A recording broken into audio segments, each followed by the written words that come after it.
Now what I've had to do with this control arm is an unusual step. I had to actually cut this apart. Usually you could just push the bolts out, or in this case cut the bolt, but I can't get bolts. They're back ordered for a long time right now. So what I did is I took my plasma cutter and I cut the top one off because it's stuck in this bushing here, okay? It seems to be free in the rear bushing, but it's stuck in the front bushing. So what I'm gonna do now is I'm gonna take my plasma cutter, cut this, spin it, cut it again, and try to get this chunk of metal off so I can get down to that, so I can maybe heat it or try to cut it. I don't know, I'm gonna see what I can do. So that's gonna be the next thing, so. Okay, we finally got the control arm out. Had to dissect it in the frame because it was in that rear bushing spot that you couldn't get it. So first what I did is I took my plasma cutter here and I cut this off. So that way I had that completely off. Okay, then what you got is you got this bushing, which is actually, I guess, aluminum. I didn't realize that I would have cut it differently, but I tried hacking away with it with the plasma cutter. It did kind of cut it. Didn't cut it, but it did cut it. So then, once I got half of that out, that sits, let's see here, that will sit, I think, no, that sits like that. So then, what you got is you got this, which is what was seized on the bolt, which then that sits like that.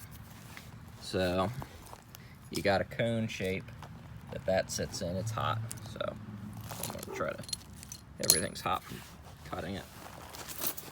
So what I did there is I just kept hacking away at that. I think I got a hairline crack in it, because I cut it, I hammered it, I cut it, I hammered it, then I finally got the bolt moving.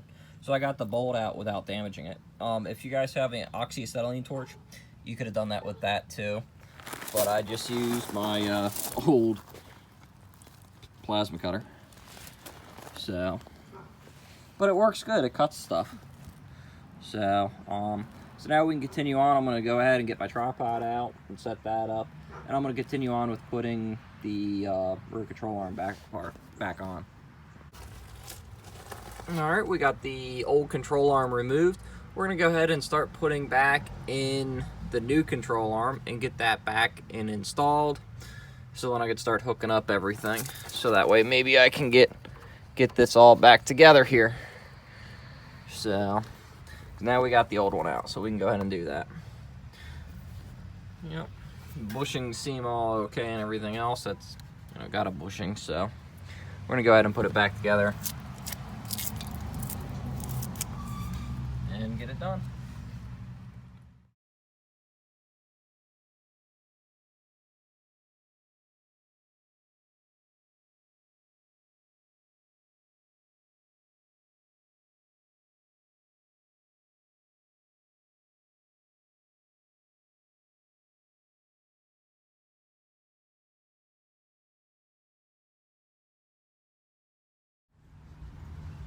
Okay guys, what we're going to do now is we're going to pop apart this brake caliper, and I'm going to go ahead and put new seals in it. So we're going to set that there. Let me see if, okay, it is in the camera. So what we're going to need first is some air. So, and probably a rag would be good. Not a dirty rag like this, but just a rag to catch it. I'm just going to use this for now. So I'm going to clean everything anyway. So you can go ahead and put that over top, and you should be able to pop the piston out, hopefully. Just a little bit of air pressure. Maybe. That's what should happen.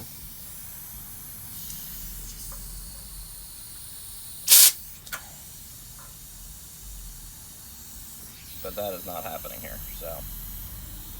Well, that's what should happen. You should be able to put air to your piston and pop it out.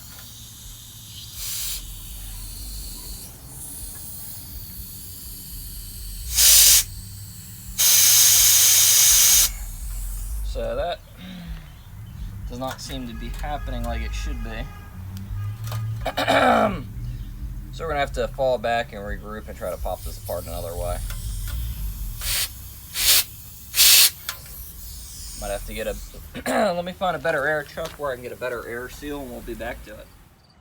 Okay guys, I've fallen back to try this here. I've hooked up the brake lines. I'm gonna go try to use the car itself to pop the caliper apart. So we're gonna give that a try.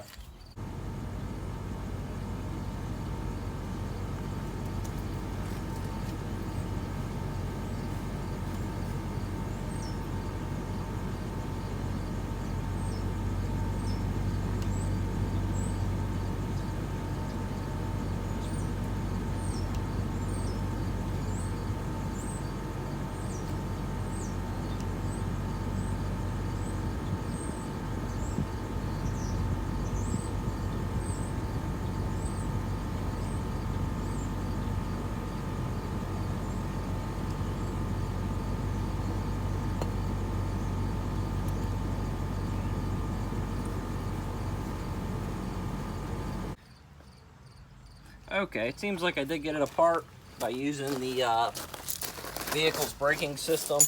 Not how I wanted to do it, but it works. You gotta do what you gotta do. It's got more pressure than my air does. So we got, let's flip this around here where we can see. So we got the piston pushed out now. So we can go ahead and just pull that out. So you are going to need a bunch of brake fluid, but the piston itself seems pretty good. It's got some dirt on it. That's probably what, let me get up here. So, whoops, sorry about that, guys. So I can show you guys, see the dirt. So we're going to go ahead and clean that, and we're going to replace these seals because I got new ones of them. So we're going to pull both of them out and replace them. I'm going to go ahead and just disconnect the flex line now. You can disconnect it there if you're doing just a caliper. I've already had other fittings apart on this thing up here, so I'm just going to go ahead and disconnect this up here.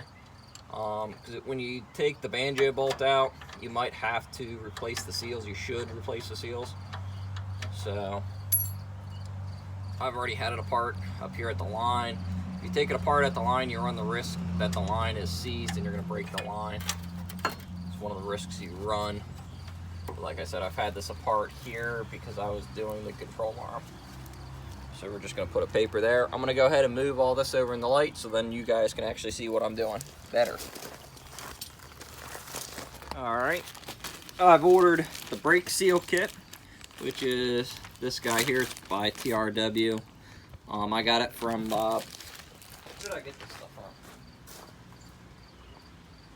from? Atlantic British is where I got the stuff from. I got the control arm and the seal kit from them. So not too bad. It's got some instructions and such in there. Guess I should look at them.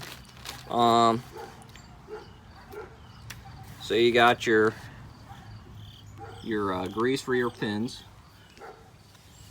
You got your O-ring. You got your dust seal. Then you got your pin seals.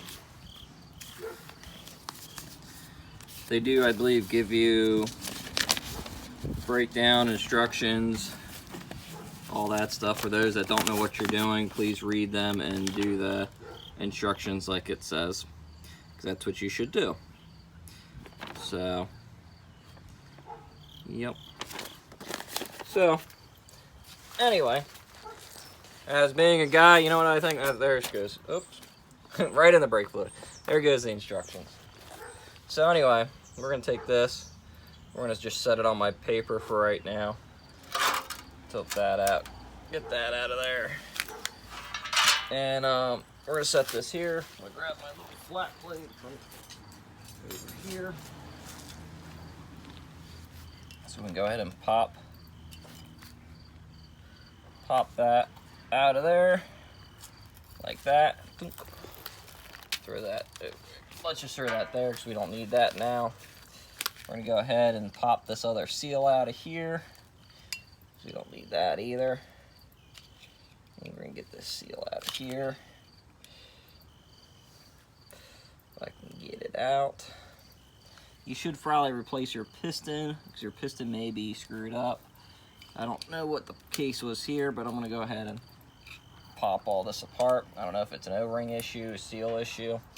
So we got all that out. I'm gonna go ahead and clean this up on the edge. Get rid of that dirt there. That might have been what was causing my issue right there. So I'm gonna go ahead and wire brush all that up, and I'm gonna clean up the edge up in here. So, okay guys, I got everything all cleaned up. I didn't bother to show you because I didn't think you guys want to watch me clean stuff with wire brushes and such. So what they say to do is to use some brake fluid, clean brand new TRW brake fluid, which I do not have TRW brand brake fluid. And I'm just gonna go ahead and put this in there. The other odd thing it says to do though, and I don't know if I'll do this or not, but it says to take the dust boot and install the dust boot on the piston. To install it that way, then push it in. But I don't know if that's gonna work. I really don't know. It says do not get this, do not pinch it, do not do this. If you do this, it's shot. Da, da, da, da, da. You know, all that good stuff. So I'm just trying to think about how I want to do it. I mean, it does make sense to install that first on that, but I don't see how you can get the dust boot caught before doing it that way.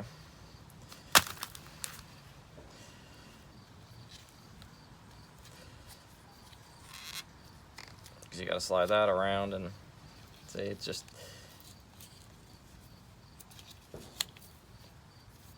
doesn't want to sit right.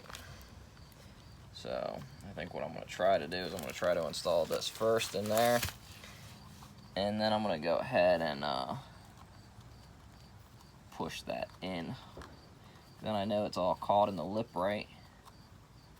Because ideally it would be great if you guys took it and sandblasted it and cleaned out all the specks of rust off. And you know, this is for a driver, this is not a show car, so I really don't see a need to go through and completely sandblast every little thing on it, but everybody's got a different view on how they do stuff. So it would be nice to sandblast it, paint it, do all that good stuff to it, but ideally that may not happen. I can see why they say to do that first. Now I got that in there. Now it doesn't want to slide on, but by luck it is new rubber, so it should just slide pretty simply, I guess the best way to put it.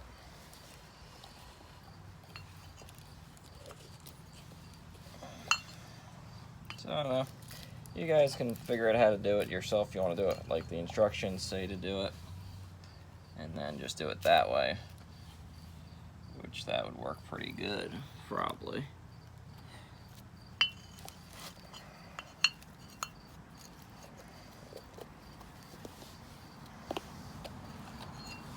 Might have to do it that way. Get them put on there like so, and then push it in there and try to get it that way, I guess. I don't know.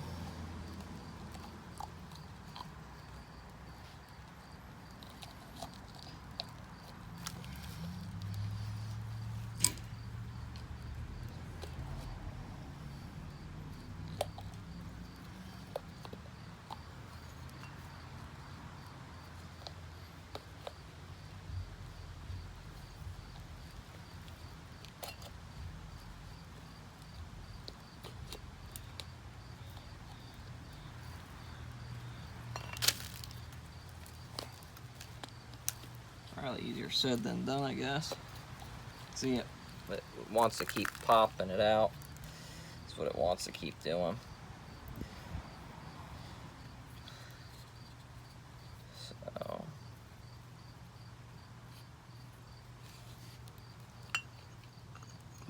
we'll keep trying it this way. Maybe that is their trick on doing it.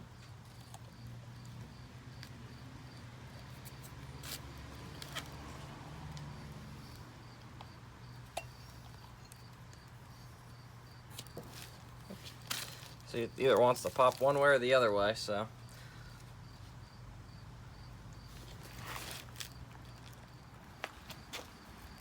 Okay guys, I cut this section out here, trying to get everything in because I used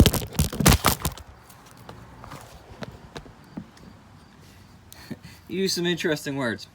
So basically what I did is I put the dust seal on the piston, and I took a screwdriver and I carefully worked it around as best I could without damaging it until I got it in there. Once I got it in there, I was able to push it down and just kind of tap the piston and it went in. So now we got it back on there. Now I can go ahead and put it back on the car. Okay, so what I did here is I opened the packet for the guide pins. We're gonna go ahead and just put some of that on the pins, just like so. We're gonna take the new dust boots, just rub that on there, make sure it's on there good. Take the covers, we're gonna shove the covers on there. We're gonna go ahead and put a pin in the hole.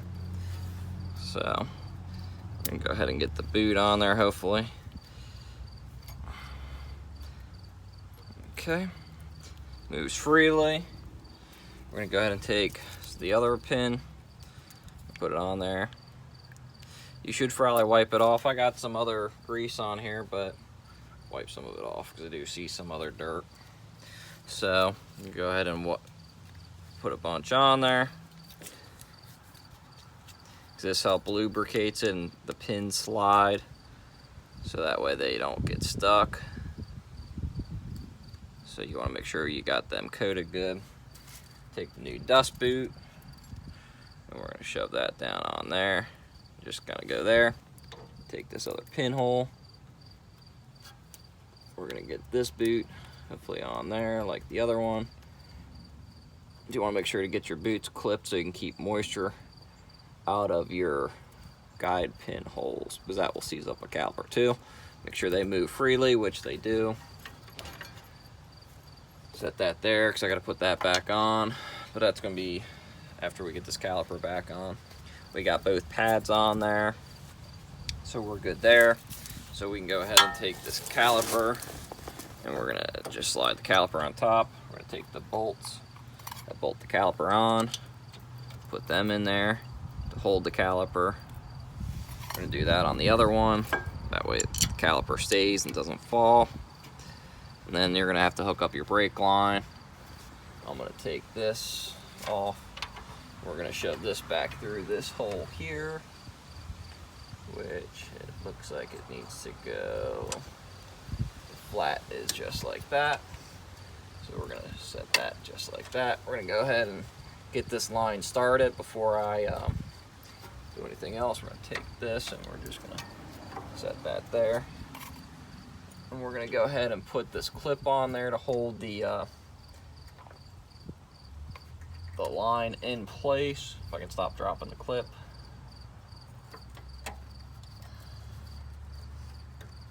I'll go ahead and get that caught. So that way we get that clip in there.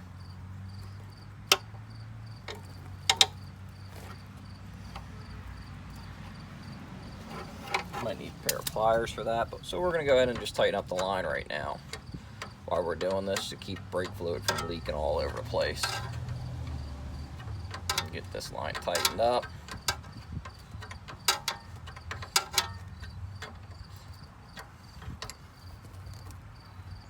That line's tight, either line is tight. So we got both of our brake lines tight. Okay. Go ahead and wipe that off. Let me see if I can find something to tap that clip on. Let me actually find a pair of pliers here. Maybe. Go. See if I can get in there and tap it with this, maybe. Just tap it with a hammer.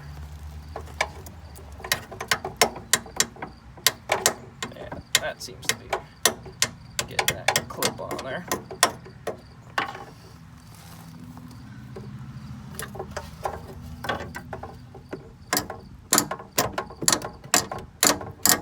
Okay, so we got the clip on there. So now we're going to run our brake sensor line. That goes through there. That goes down. It's supposed to clip onto that control arm there.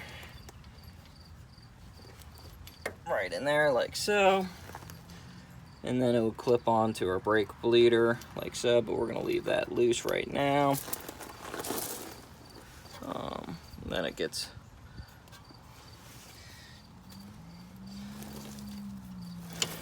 you can always wipe it off and clean it because it does get dirt and such on it. So we're just going to go ahead and shove that back on the brake for now. That way we don't forget to do that. I'm going to go ahead and see if I can get this broke loose.